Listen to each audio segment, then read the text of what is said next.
नमस्कार, आप देख रहे हैं हल्ला बोल। आपके साथ मैं हूं अंजना ओम कश्यप। 13 दिसंबर 2001 लोकतंत्र के मंदिर की दहलीज पर पहुंच गए थे लश्कर और जैश के आतंकी। लेकिन जिन वीर जवानों ने अपनी जान की बलि देकर वहां पर सुरक्षा की, उन आतंकियों को मार गिराया, उन्हें देश के नेता आज श्रद्धांजलि दे रहे हैं।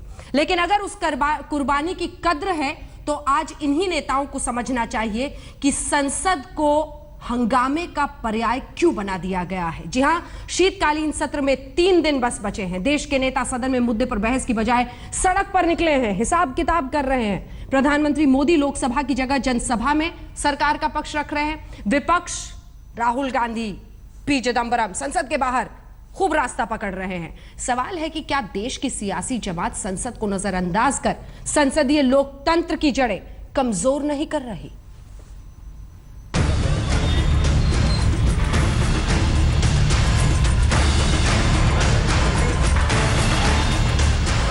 तीन दिन बाद बैंकों से बंदी की तख्ती हटी तो तस्वीरें वही पुरानी नजर आई। इन 3 दिनों में लोगों के पास रही सही नकदी का स्टॉक भी खत्म था, लिहाजा कतारें पहले से ज्यादा लंबी थी और मुश्किलों का घड़ा भी पहले से ज्यादा भरा हुआ दिख रहा था।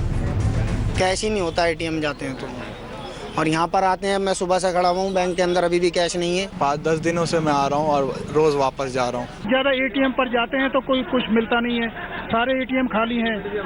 अब क्या करें, लाइन में लगे हुए हैं। संडे की शादी थी और अब रिसेप्शन कल का है, उसकी वजह से ही सब लोग प्रॉब्लम्स में हैं। नोटबंदी को लेकर आशंकाओं से भरे तमाम सवाल अब भी जवाब के इंतजार में हैं। क्या नोटबंदी देश की इकोनॉमी को ताकत दे पाएगी? इस सवाल पर बहस जारी है। उधर नए नोटों के सौदागरों का खेल भी जारी है। नए नोटों की खेप लगातार पकड़ी जा रही है तो सियासत भी पूरी रफ्तार से दौड़ रही है। कांग्रेस के हमलों को धार देने चिदंबरम भी सामने आए और नोटबंदी पर सवाल उठाया। The people of this country must be sensitized to the fact that this is an assault on the poor. This has broken the back of 45 crore people who depend on a daily wage and a daily income. The completely thoughtless, meaningless move by the government, and ultimately it may yield no results whatsoever. Lok Sabha में आने से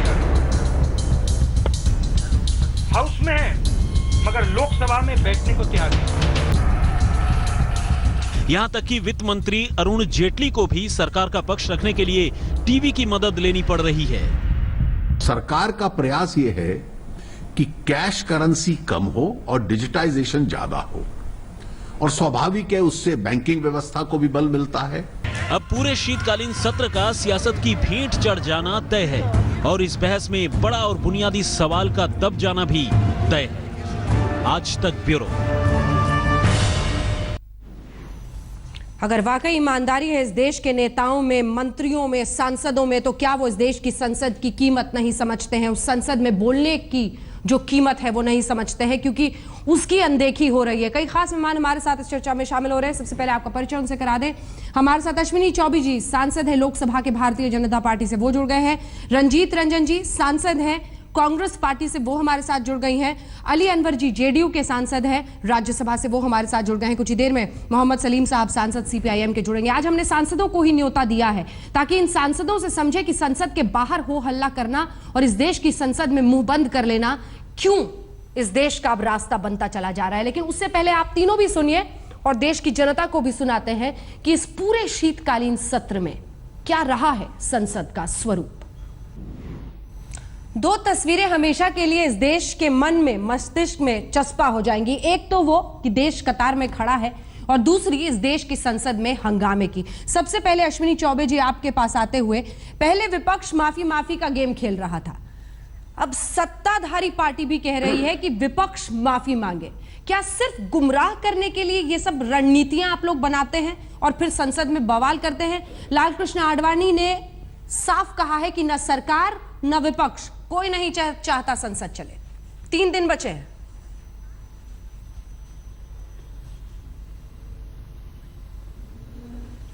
देखिए, लगातार संसद के प्रारंभ होने के साथ ही जिस प्रकार से विपक्ष ने हंगामा खड़ा किया, जिस प्रकार से बेल में आकर के और जिस तरह से चर्चा को बंद करने का काम किया, विपक्ष में यही करते थे। चर्चा चाहते थे तो लगातार सत्ता पक्ष की ओर से हमारे द्वारा बराबर कहा जा रहा है कि हम चर्चा के लिए तैयार हैं, वो चर्चा करें, लेकिन वो चर्चा तो चाहते नहीं है। वो तो चाहते हैं किसी तरह से पूरी संसद भंग हो जाए और हम मजे में इस बात का दुष्प्रचार जनता में करें। ये दुर्भाग्यपूर्ण स्थिति है। चर्चा होना चाहिए, चर्चा से सारी बातें निकलेगी, सार्थक चर्चा होगी, उससे उनके सुझाव भी आएंगे, वो सरकार उसको मानेगी। अगर जो अच्छी सुझाव होंगे उनको जरूर सरकार मानेगी। तो ये चर्चा से वो क्यों घबराते हैं? चर्चा करने में वो क्यों पीछे हट रहे हैं? मेरी समझ में नहीं बात आ रही है। अश्विनी जी, एक सवाल है मेरा आपसे सर। अश्विनी जी, एक सवाल है सर, चर्चा से ये क्यों हट रहे हैं? एक सवाल है सर, एक सवाल है, उसका सीधा जवाब दीजिएगा, इधर उधर नहीं। क्या आप ये चाहते हैं कि देश की संसद में खड़ा होके आपको लगता है विपक्ष बोले कि मोदी जी हमें माफ कर दीजिए? ये जो माफी मांग रहे हैं आप लोग, मतलब आप चाहते हैं कौन खड़ा हो, कैसे बोले, जरा बताइए तो सर। क्या चाहती है बीच जो सत्ताधारी पार्टी है कि राहुल गांधी बोले, सोनिया गांधी बोले, या हर सांसद खड़ा हो जाए और बोले मोदी जी माफ कर दीजिए? क्या मांग है आपकी, क्या चाहते हैं?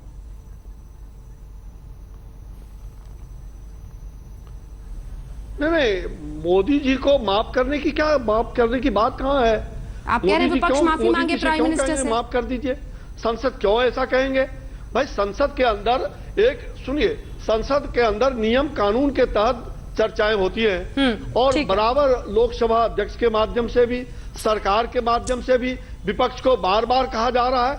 लेकिन आज लगातार अब मुश्किल से 20-25 दिन बीत गए, अब 3-4 दिन संसद का है और चर्चा करने के लिए तैयार नहीं है। अब वो पहले रंजीत रंजन पर चर्चा हो, पहले कार्य स्थगन आदेश हो, उसके लिए वो रट लगाए रहे, फिर बाद में वो रट लगाए रहे। मुझे लगता है कि चर्चा के लिए जब तैयार हुआ कि अभी से और तुरंत चर्चा शुरू किया जाए, वो पीछे क्यों भाग गए? माननीय राजनाथ जी ने उस दिन सदन में कहा कि अब भी तुरंत चर्चा शुरू हो, लेकिन चर्चा से भागे क्यों भागे चर्चा से? रंजीत रंजन जी, माफी के इस फुटबॉल मैच में गोल पोस्ट आप लोग शिफ्ट करते रहते हैं। पहले प्रधानमंत्री आए, फिर हुआ प्रधानमंत्री बोले, फिर हुआ प्रधानमंत्री माफी मांगे। रंजीत जी, इन्हें चुप कराए। देखिए, मैं कई दिनों से चर्चा में हूं और लगातार अश्विनी जी ने ये नहीं बताना चाह रहे कि विपक्ष क्या चाह रहा था। विपक्ष चाह रहा था स्थगन प्रस्ताव 184 जिसके तहत वोटिंग होती है। जब आप नहीं माने तो विपक्ष ने कह दिया कि वोटिंग के बगैर भी हमें चर्चा करने दो, लोगों को बताने दो कि आप क्या कर रहे हो। मैं एक ही लाइन बोलूंगी कि देखिए, बेशर्म राजा और सोई प्रजा देश के लिए दोनों ही घातक होते हैं और विपक्ष का काम होता है कि सोई प्रजा को जो रूलिंग पार्टी गुमराह कर रही है उनको जगाना। प्रजा सोई हुई है। विपक्ष में बैठकर वही कर रहे हैं जिस तरह से इन्होंने गुमराह किया है, प्रजा को सुला दिया है। जिस तरह से काले धन वाले करोड़ों रुपए मिल रहे हैं, आज आरबीआई का एक कर्मचारी पकड़ाता है। मैं प्रश्न करती हूँ कि एक सेकंड पहले रंजीत जी जरा ये सोना सुलाना पहले समझ लें। मतलब देश की जनता सो रही है और प्रधानमंत्री ने उन्हें सुला दिया है। 100% सुला दिया। हमें तो लगा था देश कतार में खड़ा है, ये बोल रहे हैं आपके नेता। मुझसे पूछ रहे हैं? हाँ बिल्कुल रंजीत जी, आपसे समझना चाह रही हूँ। एक पूरे देश को 125 करोड़ की जनता को आप कह रही हैं सो रही है जनता। मैंने स्लोगन दिया, बेशर्म राजा सोई प्रजा। देश के लिए दोनों ही घातक है और उनको जगाना बहुत जरूरत है। अगर आप सदन में नहीं बोलने देंगे तो विपक्षी पार्टी होते हुए हमारा ये फर्ज है कि जिस तरह से रूलिंग पार्टी ने लोगों को गुमराह किया है और अंधेर नगरी चौपट राजा वाला जो काम कर रहे हैं, तो लोगों को जगाना अति महत्वपूर्ण है। जो ये बार बार बोल रहे हैं कि लोग हमारे साथ खुश है, निश्चित तौर से एक हफ्ते तक खुश थे क्योंकि उनको लग रहा था शायद काला धन वापिस आएगा। तो देश को जगाने के लिए आप लोग वेल में कूदते हैं। करोड़ रुपए। अरे रंजीत जी, तो जनता को जगाने के लिए आप लोग सदन में वेल पे में पहुंच जाते हैं और हंगामा करते हैं, नारेबाजी करते हैं, शोर शराबा करते हैं, बहस नहीं होने देते हैं। हाँ अंजना जी, सबसे पहले मैं बताऊं, वेल में जाना हंगामा नहीं होता है। ये लोकतंत्र में एक राइट है कि आप अपनी बात कहने के लिए, अगर रूलिंग पार्टी आपको अनसुना करती है और हिटलर शाही की तरह सरकार चलाना चाहती है और खुद भी आकर विपक्षी पार्टी को भरोसे में नहीं लेती है, तो लोकतंत्र का ही एक राइट है कि आप वेल पे जाके आप समझा दीजिए कि कार्यवाही स्थगित क्यों होती है। रंजीत रंजन जी, जिम्मेदारी है, अगर आप भी चाहते हैं, वो भी चाहते हैं, कार्यवाही स्थगित क्यों होती है, ये समझा दीजिए हमें। देखिए, रूलिंग पार्टी के दाढ़ी में कहते हैं ना, दाढ़ी में तिनका है, चोर की दाढ़ी में तिनके वाली बात है। वो बहस नहीं कराना चाहते। पहले उन्होंने वोटिंग का आड़े लिया, अब जब हम बिना वोटिंग के भी मान गए, तो मैं पूछती हूँ कि क्या वजह है कि पीएम सदन पे आकर सुन नहीं सकते हैं हमारी बातों को जो आप इंप्लीमेंट कर रहे हैं। हम नहीं कह रहे कि हम नोटबंदी के खिलाफ है, हम कह रहे हैं जिस तरह की तैयारी आपकी थी, अली तो अनवर जी, विपक्ष को सुनना क्यों नहीं चाह रहे हैं? अली अनवर जी, देश सो रहा है और किसकी वजह से कार्यवाही स्थगित होती है? हालांकि आपके तो गिने चुने लोग ही बचे हैं। हाँ अली अनवर जी। अंजना जी, बिल्कुल अंजना जी, देखिए, ये जरूर दुखद है कि सदन की कार्रवाई नहीं चल रही है, लेकिन इस बात को भी आप भी लंबे समय से पत्रकार हैं कि जब समाज में कोलाहल होगा और देश में किसी सवाल पर अफरा तफरी की स्थिति होगी, तो उसका रिफ्लेक्शन तो आपको पार्लियामेंट में पहली बार हो रहा है क्या सर? मिलेगा सर, ये पहली बार हो रहा है क्या अली अनवर जी? पहला मौका नहीं। अली अनवर जी, मुझे हैरानी होती है कि आप जैसा सीजन्ड नेता भी ऐसी बात कर रहा है। सर, साल दर साल, सत्र दर सत्र बर्बादी करते हैं और उसके बाद से कहते हैं कि बाहर कोलाहल है इसलिए अंदर रिफ्लेक्ट हो रहा है। ये क्या मजाक है सर? क्या अंजना जी, पूरा देश बर्बाद कर दिया गवर्नमेंट ने, और आप कह रहे हैं कि पार्लियामेंट के अंदर हम लोग अपना फर्ज अपना रहे हैं। अंजना जी, सुन लीजिए जवाब। आप जब यूपीए में शासन में थे रंजीत जी, तब भी यही रोना होता था, तब बीजेपी वाले करते थे ड्रामा। कोलाहल बाहर हंगामा नहीं है, कहीं एक भी बता दें कि डिपेंड करता है गरीबों ने अंजना जी, मुद्दे पे डिपेंड करता है कि कौन सा मुद्दा लेकर आप अंजना जी, आप बताओ, आपके क्षेत्र में, आपके ही क्षेत्र में कोई गरीब अगर 100 लोगों का भी जुलूस निकाला हुआ, आप बताओ कि आपके इस निर्णय के जवाब दीजिए अली अनवर जी इसका। ठीक है अली अनवर जी, मैं चाहती हूँ आप इसका जवाब दीजिए फिर रंजीत जी। अली अनवर जी, है अली अनवर जी, अली अनवर जी, अली अनवर जी, नहीं करने देना। अंजना जी, चौबे जी को चुप कराइए, चौबे जी को। अंजना जी, अरे मैं चुप हूँ भैया, इतना हृदयहीन हो गए मेरी आवाज आप कहा। और 100 लोग मर गए, लेकिन इनकी संवेदना शून्य पर आ गई है।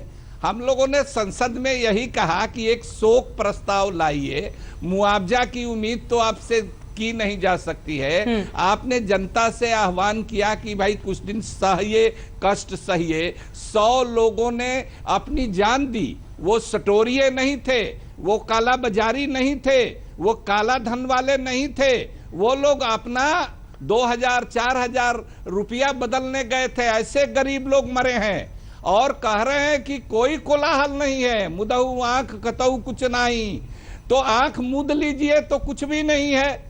तो ये संवेदनहीनता इस तरह की, और आप कह रहे हैं, आप जानती हैं पार्लियामेंट्री डेमोक्रेसी में रूलिंग पार्टी जो होती है, ट्रेजरी बेंच, उसकी प्राइमरी ड्यूटी है फ्लोर मैनेजमेंट करना, अपोजिशन को कॉन्फिडेंस में लेना।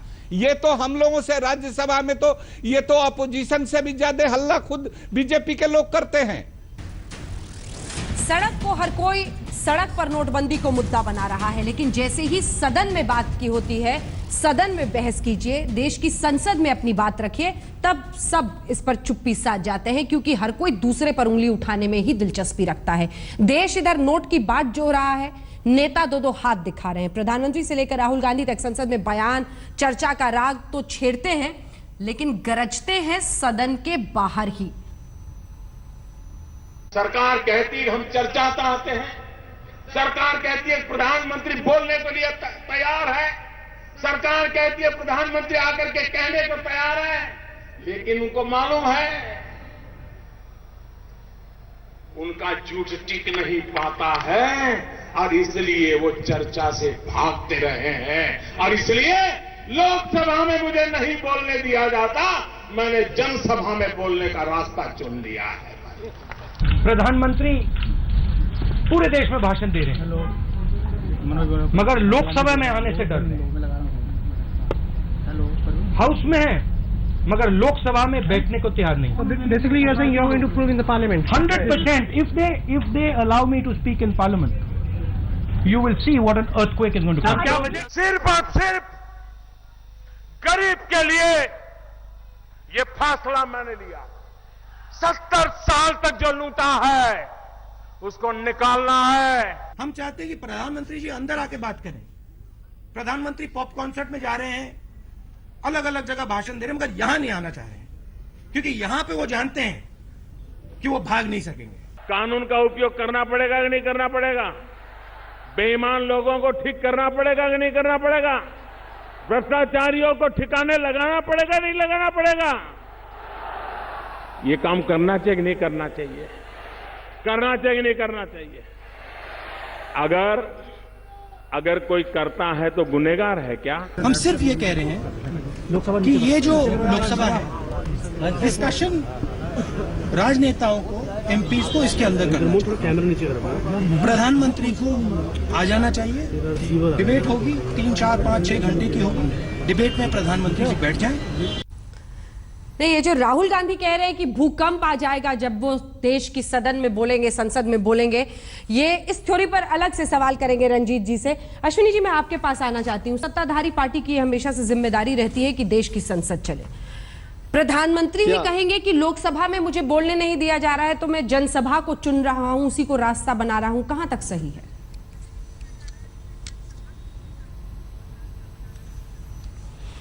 देखिए, हम लोगों ने जिम्मेवारी पूर्वक संसद को पूरी तरह से, एक जिम्मेवार संसद होने के नाते, और हमारी सरकार ने पूरी तरह से चर्चा के बारे में सहमति प्रकट की।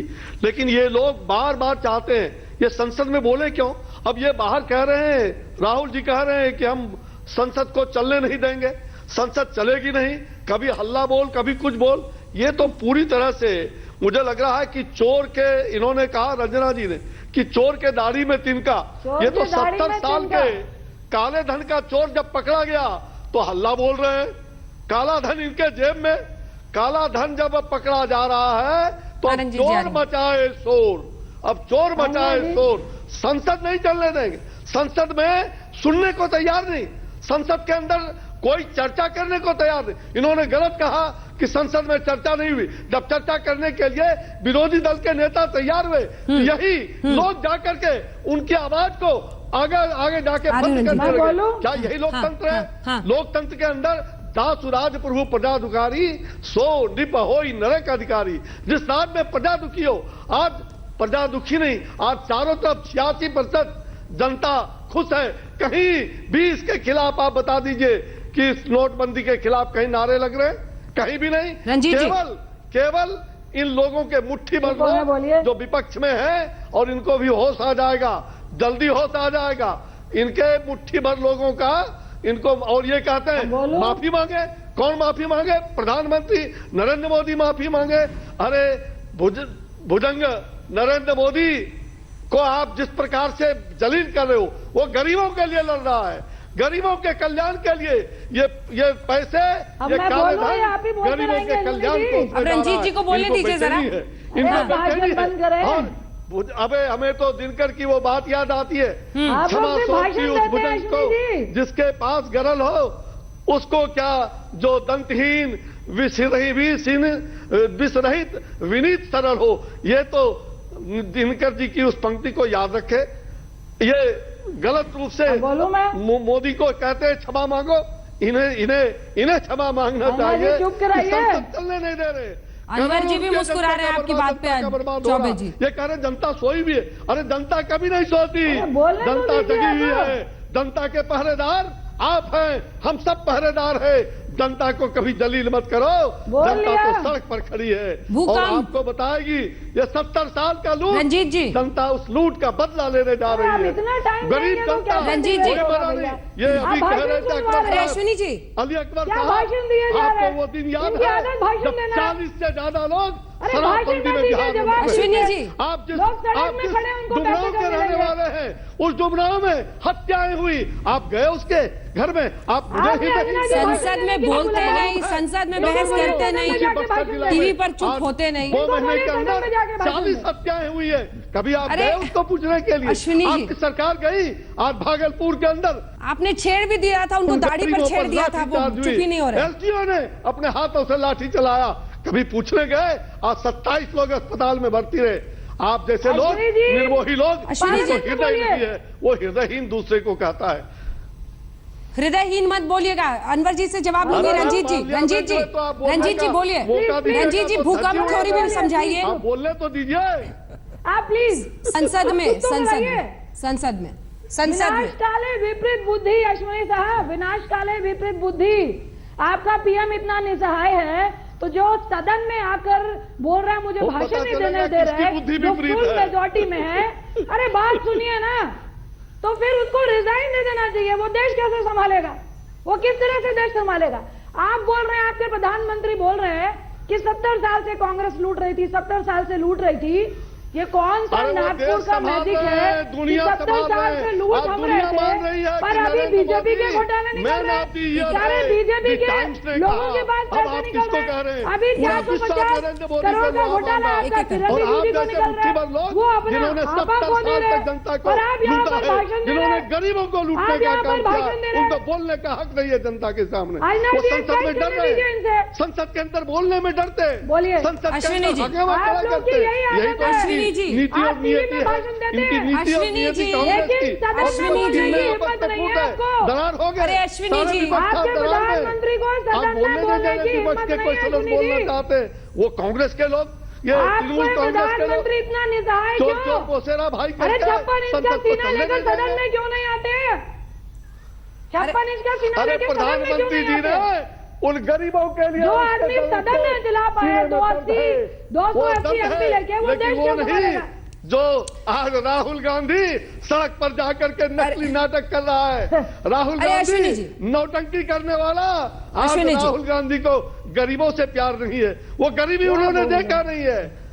और निश्चित रूप से नरेंद्र भाई मोदी चाय बेचने वाला गरीब का बेटा है, और राहुल गांधी अश्विनी जी, अश्विनी जी, उनको मुझे पता है प्रधानमंत्री का नाम आते आप बहुत भावुक हो जाते हैं, लेकिन थोड़ी सी मर्यादा रखिए सर। अन्य भी 2 लोग हैं, उन्हें भी बोलने दीजिए सर। आपने तो धारा प्रवाह बोल दिया, आप थोड़ा सा रुक जाइए।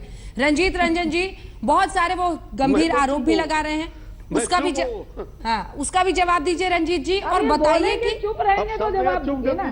विपक्ष को भी ये हंगामा सूट करता है ना, विपक्ष को भी ये हंगामा सूट करता है, राहुल गांधी को सूट करता है, आप लोगों को सूट करता है।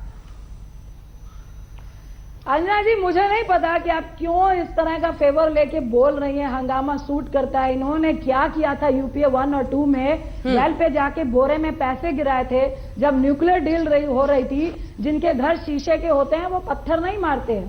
मैं फिर रिपीट करूंगी कि अगर पीएम इतना निसहाय है और उसको 280 एमपी लेकर भी कहता है मैं सदन में बोल नहीं सकता, तो वो व्यक्ति देश कैसे संभालेगा? अभी अरुण जेटली की स्टेटमेंट आ रही थी, अभी लोगों को पैसा तो मिला नहीं, आरबीआई कह रही है मात्र 4 लाख समथिंग 4.5 लाख करोड़ ही अभी तक छपे हैं, और वो अब दूसरी व्यवस्था की बात कर रहे हैं, कैशलेस की।